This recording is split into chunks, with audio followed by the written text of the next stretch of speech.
So to get the big one out of the way, Zillow cannot tell you exactly how much a home is worth.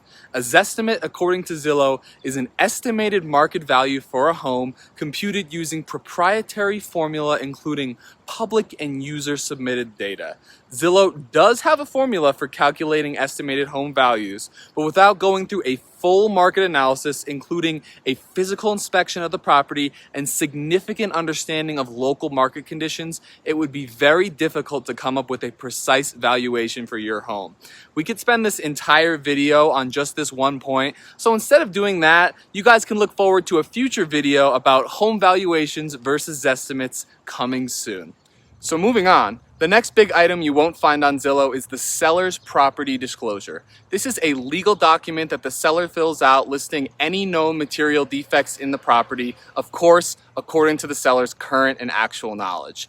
If there are issues with the foundation, which is like kind of a big deal, plumbing issues, electrical mishaps, or anything materially dysfunctional in the property that the seller is aware of, they should be listed in this disclosure. This will of course affect the valuation of the home as well. Although most of this stuff will come up in the property inspection, it would be pretty great to know something like cracks in the foundation before you make an offer, right? Beyond a disclosure telling you what's wrong with the property, Zillow will not include a list of improvements made to the property over the years. A description like thoughtfully remodeled with classy design might be included in the property description, but come on, what does that even mean?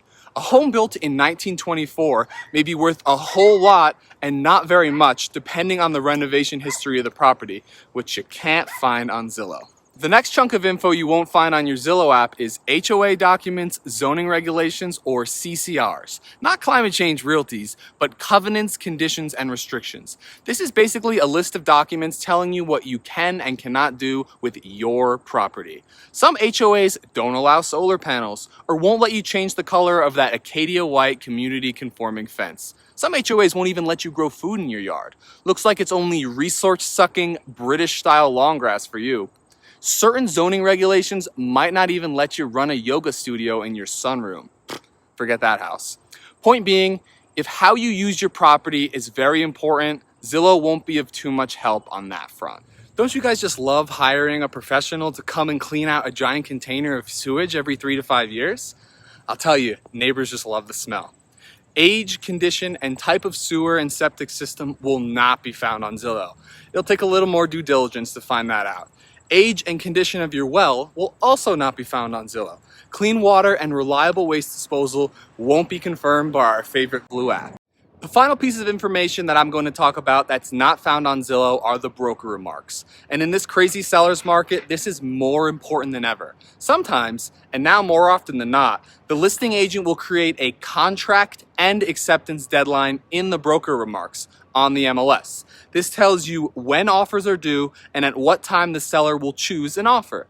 I've had situations where a buyer loved a property, but the contract offer deadline, aka submittance deadline, was either the day before or within an hour or two of us visiting the property, making the process way more stressful than it needed to be. Broker remarks allow the listing agent to communicate directly with the buyer's agent and give specific details on what kind of offer the seller is looking for. For example, when the seller says the home is selling as is, it means they're not looking to negotiate over inspection items later and that the home is priced to sell at asking price.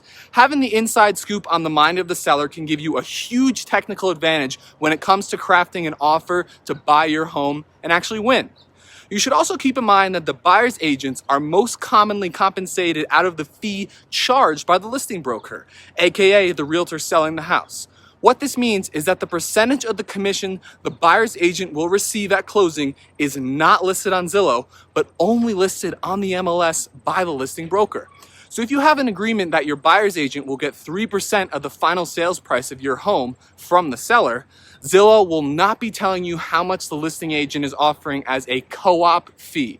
The co-op fee is what the listing agent offers to the buyer's agent at closing and of course is not found on Zillow. All right, so that's all the information I could come up with that you cannot find on Zillow. Zillow is a really awesome tool for getting the main information about a property, but for deeper details, you'll need a deeper resource like either talking to the listing agent or having your buyer's agent scan the MLS for everything they can find.